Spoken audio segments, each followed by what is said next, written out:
Hi viewers, let's start with today's analysis. I think another frustrating day for the Indian markets because we are trading actually in a very close range, 24,500 to let's say 25,000. Within this 500 points, we see one day market up, one day market down. Sometimes I feel there's a very clear breakout and the markets are trying to go upwards. Then we see there is a major breakdown towards in the markets, and then we sell that we can go short of the markets, and markets are actually hitting your stop loss on both the sides. So I told you aggressive traders to go long with a stop loss 24,800. It got hit yesterday. If you have short the Indian market with a stop loss 24,800, 24,900, that stop loss also got hit today, and again we are in that range itself. So that is why I say it's very difficult to trade this market for a normal investor, normal trader. Only very skilled traders who have a lot of experience and they can change their formulations very fast, or they can change their position very fast. They don't, hesitate in booking losses, or they are skillful enough to book small profits, big profits. Only those skilled traders can trade these markets. Markets are not in a trend, neither downwards nor the upwards. That is why I was saying that I am very happy to stay out of the market because I am not that kind of a trader which can play those intraday kind of moves because those are extremely difficult to put it. If somebody say that he is good enough to track those kind of market moves, I think it is almost impossible. Either he's taking a lie or he's probably very lucky enough to capture those moves because markets are trying to play games with you. They will give you a breakout, then it will become a false breakout, then it will try to go downwards, then again it will be a false breakdown, again the market will go up. So it's very difficult to trade these markets. And don't forget, FIIs with their muscle power and money power actually playing in Indian markets. I told you last time also, I think a month back, with the kind of selling the FIIs have done, and they actually, incurred those losses to retailers in the last 5 months, especially from October to February, and especially those January and February months, which actually broke the record of 28 years, where 5 consecutive months we saw 15 in a red. Those markets actually broke the backbone of the Indian players, retail players, because before that, every dip was getting bought. Uh, the more the short positions for FIs, the more the market was jumping upwards, and the retailers and the HNIs were making money. But last time, it actually broke the entire skeleton of the HNIs and the retailers, and that is why you see most of the HNIs they are sitting on cash because they are worried now to chase those levels which the market is showing. So until unless FIs will play with your mind and keep you invested, if they force you to make investments on the upside, then only market will start showing signs of weakness and it will start moving downwards. Until then, it will keep on flip flopping and keep on, it will keep on allowing you, or it will actually call you to get stuck in the markets. It will make those kind of symptoms that you will feel that you are entering into a very good market, and that will be the kind of trap. Until then, the market will keep on flip flopping like this, and they will give you false breakouts or even false upside moves. They want the retailers and the HNIs to get caught, and they're waiting for that. Until unless that happens, you will not see market cracking down. So this is how the markets are. This is how the beauty is because, and the only persons who are responsible for this is we people, because we don't have the guts, the backbone, the muscle power, the money power to actually kill those FIs. So if, for example, yesterday when FIs were trying to make sure they were selling in cash, why DI has only bought 6,700 crores of cash of stocks. They're sitting on 2.2 lakh crore of cash. Why did they allow that kind of move and allow the profits to happen to FIs? Uh, Everybody was long. Most of the retailers, whoever were there in the market, they, in spite, I mean, I just avoid the people who are in cash. But the people who were into positions, they were all long with the stop loss of 24,900 or maximum 24,800. Both the stop loss got hit yesterday and they all were converted into losses because FIs make their short positions a day before on Wednesday, or let's say on Monday. They had no put writing downwards, they had only the call writing. They took the markets downwards. They sold 10,000 crores of shares in cash without any news, nothing. It was just a expiry kind of a move to just trap the people. I don't know why the people are playing this kind of intraday moves when the markets are against you. This particular gamble, this particular arena, this casino has been set for your losses. Do not play expiry moves. You cannot win those games. The maximum players, for example, if there are maximum people long, then the market will go down. If maximum people are short, the market will go up. Remember last Thursday what happened? We saw a ferocious move of 400 points. What was the news? Nothing. Mr. Trump told that India has given an offer for zero tariff policy, which was actually 20 days back. I think during India-Pakistan war, only the statement came from foreign minister, from commerce minister, that we are ready to put a zero to zero tariffs. So there was no news. But since they wanted to punish those shots on expiry day, they took the markets up. And everybody thought this is the breakout now, and market will not give you any fancy chances downward. That's what the DP anchor was start saying. People get trapped, and that is how the profit goes to their price. They take your money and take it to their land, to their homes, their banks, and we, as simple traders, just see our faces and just say this market is not for us. Actually, they're playing with us. Today also they played with us actually. Markets up, down, up, down. Again, expiring kind of a move. So very difficult to trade these markets, and I don't suggest to trade these markets. That's why I say let's sit on the sidelines, not participate in these markets. Let the trend be known. Let the market give you a very clear breakout on the upside. But the problem is, why do you want? Why? How can you get the upside move when there are less triggers? अगर होना होता तभी हो जाना चाहिए था. अब अगर market ऊपर जाएगा, the market goes up. That is only a trap. Remember, if the FIs want to sell their positions, they will create a position. They will create an atmosphere which will look like that. You know, everything is humpy dumpy and everything is good. All things are peaceful, and there is only the markets can go up. They will create those kind of atmospheres. Don't forget, valuations and earnings are not supporting our upward moves. But since they want to create those kind of atmospheres, what they will do is all dips will be bought. So everybody will thought that okay, now the dip has come, again bought, let me trade. Now if the market goes further down, oh, this dip will further be bought. ये तो dip bought हो गई होगा. Let's buy here now. Oh, this dip now it has gone further down. Oh, now there is value in the market. अब तो ये market बिल्कुल ऊपर जाएगा. Let me buy this. This is how they create traps. This is how they create traps. They will buy all dips until one day the market will crash. I suggest wait for that day because we are value investors. We are not some very traders who want to defeat FI. We can't defeat it. We don't have the backbone. We don't have the muscle power. We don't have the money power. Neither we have the might to do that. So even if we are sitting on cash, we don't want to take on the FI. But that's the biggest problem in India. So other than that, US markets are not doing that great. I think they're feeling now the heat. They're feeling now the resistance on the upward side. Now there are two kind of talks in US which are saying that, as I told you yesterday also, now the phrase, so initially there was a phrase of TINA, which is there is no alternative other than US. And that is why you see $36 trillion of investment has been done by foreign players in India, either in bonds or in stock or in equity. So huge investments in US. But now the trend is changing. Now the mantra is changing. Now the decimals are changing. And now it is all but US. That is why you see dollar index still struggling for 100, even for 100. Today is 99.6. Because the money is outflowing for US, it will continue to outflow from US. That is what the retail players who are putting their money in the US, they're getting into a trap because the US economy is not doing good. It should not do going forward also. We have seen some kind of exceptionalism from US for last a decade or so, but I think the move is over.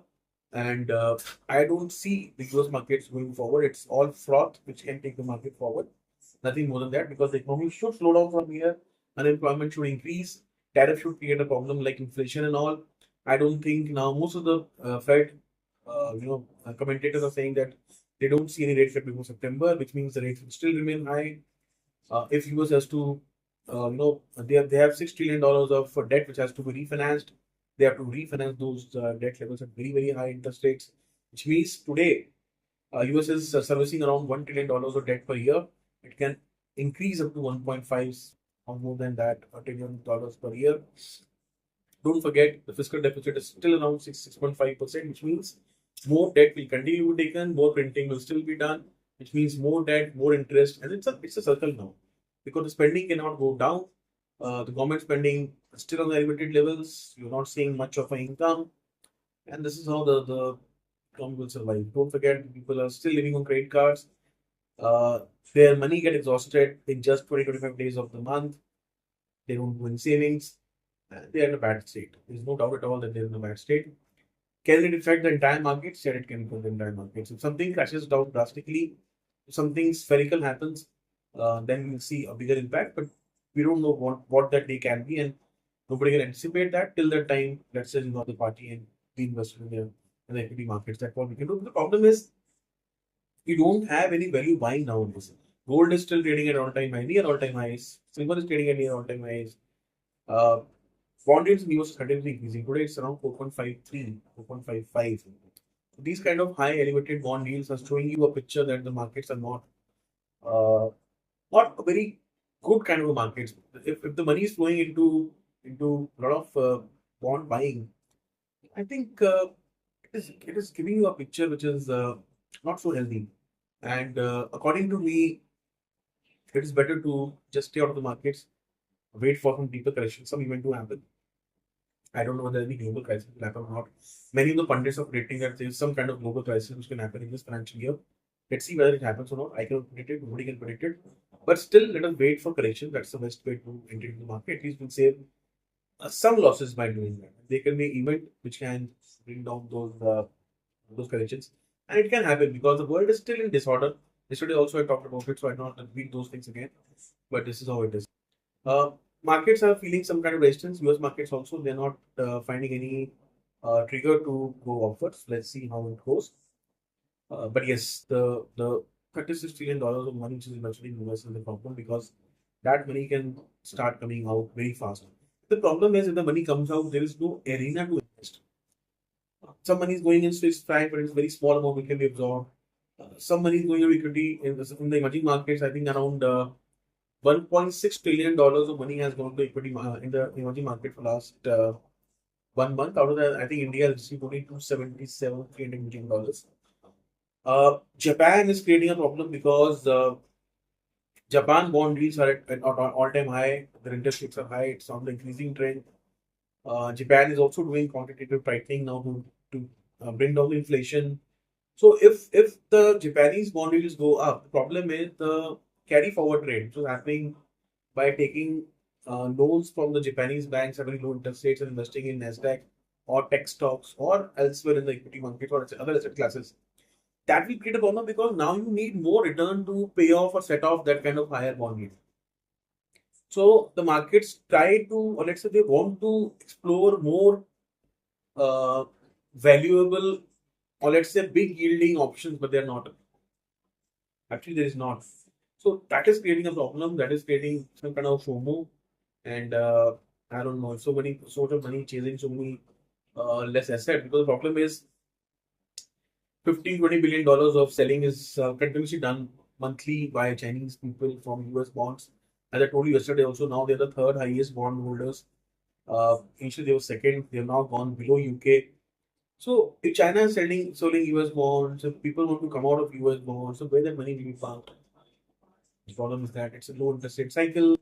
Interest rates are coming down. Bond yields are not giving you anything, and uh, gold, silver, precious metals. There's nothing you can invest actually. So there's a lot of money waiting to be parked. I don't know where.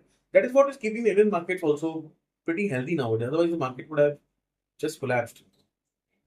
But because of the liquidity, because of a lot of buying from FIs until yesterday, but at least a lot of buying from FIs, it is keeping it afloat. But I think uh, this is my view that FIs already made money in long positions. Don't forget, market has given you from 21,700 or to 24,000, 25,000, which is around 3,300 points. And there is a possibility that one third of it, 33%, which is around 1,100 points, can again be taken back by the market. That will be a healthy sign. It will allow the profit to be booked. It will allow some, more strength in the markets. Some kind of a pause also is very important now. And I think with triggers not being there, money has already been made in long bets. I feel that money now can be made in short bets. FIAs will now try to take down the markets to 23,800, 24,000. which will allow them to book profits also. They will make something in their short positions, but they're still short. Don't forget, they are still overall they're still short. If you see net positions, it is still squeezed towards short. Even when the expiry move came on last Thursday of 400 points, even if you see it from the Indian markets, let's say 24,000 when the Indian-Pakistan war, or let's say war when the situation broke out, we moved 1,000 points, around 4%. But the short positions only decreased by 3%, which means FIR is still sitting on short position. I will not be surprised if the markets in this month will actually go down and have a uh, lower expiry. But we will wait and see because a lot of puts are placed on Nifty Bank 3000, but those puts and calls change very fast. My view that a good position would be to enter into the markets between 23,800 to 24,000. That's what my best would be. We create those kind of 33% retracement also, some profit booking, some change of hands, some pausing, some kind of you know uh, makes you more powerful to have a next move. This is what I think. But let's see whether it happens or not. Result season is almost over, so nothing much has to be told on the rest. Only thing is, market was expecting too much bad results. Apart from on that perspective, I think the companies are giving you a decent result. So among expectations, result have been good, but overall Nifty earnings have not been good. So that's how the markets are playing in this way. We're still around 6% away from all-time highs. Let's Of course this year we will be breaking those all-time highs for sure. I think 27,500 looks very much possible on Nifty for this financial year. Uh, when it will happen, I think it should happen in the second half, and probably I would assume it will happen somewhere in October, November kind of a thing where you have much more aggressive buying in the festival season. That those earnings should take the market forwards. Don't forget the tax cuts and other things and more interest rates now. We should get that kind of push. So I'm thinking and I'm assuming that around October, November, we should look for all-time highs. This is what I feel. I may be wrong. So I can't see it from security, but this is what I can see from the data and from the overall perspective of the markets. So on the global front, I will say that still the markets are weaker. I'm not very happy with the way the markets are seeing. The dollar index is going very down. Money being pulled out from the US market, inflation being higher, or expected to be higher, actually, from lower. But the worries of stagnation, tariff are still being there. Uh, uh, I would say as market world order is still in disorder. Indian macros are very good, so we're not seeing much dips. But there is now a lot of money, lot of liquidity chasing very few things. So we have to be careful for that. Let's see how it goes, and we'll see. But nothing to talk about the market as of now. Because we're steady in very close range, 24,500, 21,000. So nothing much to say about that. Let's the range be broken either on the upside or the low side, and then we can further uh, think about our positions in the market. As of now, I'm very happy to the market straight out of the markets. But those people who want to trade, uh, with yesterday's low, you can still keep your long positions intact. If you want to do short, you can absolutely do short with the high of this series, which is 25,100. So you can make money in short also, you can make money in long also. This is the kind of market that we are in nowadays. So with this, I'll end my analysis for today. Thank you so much for watching. Thanks for your time.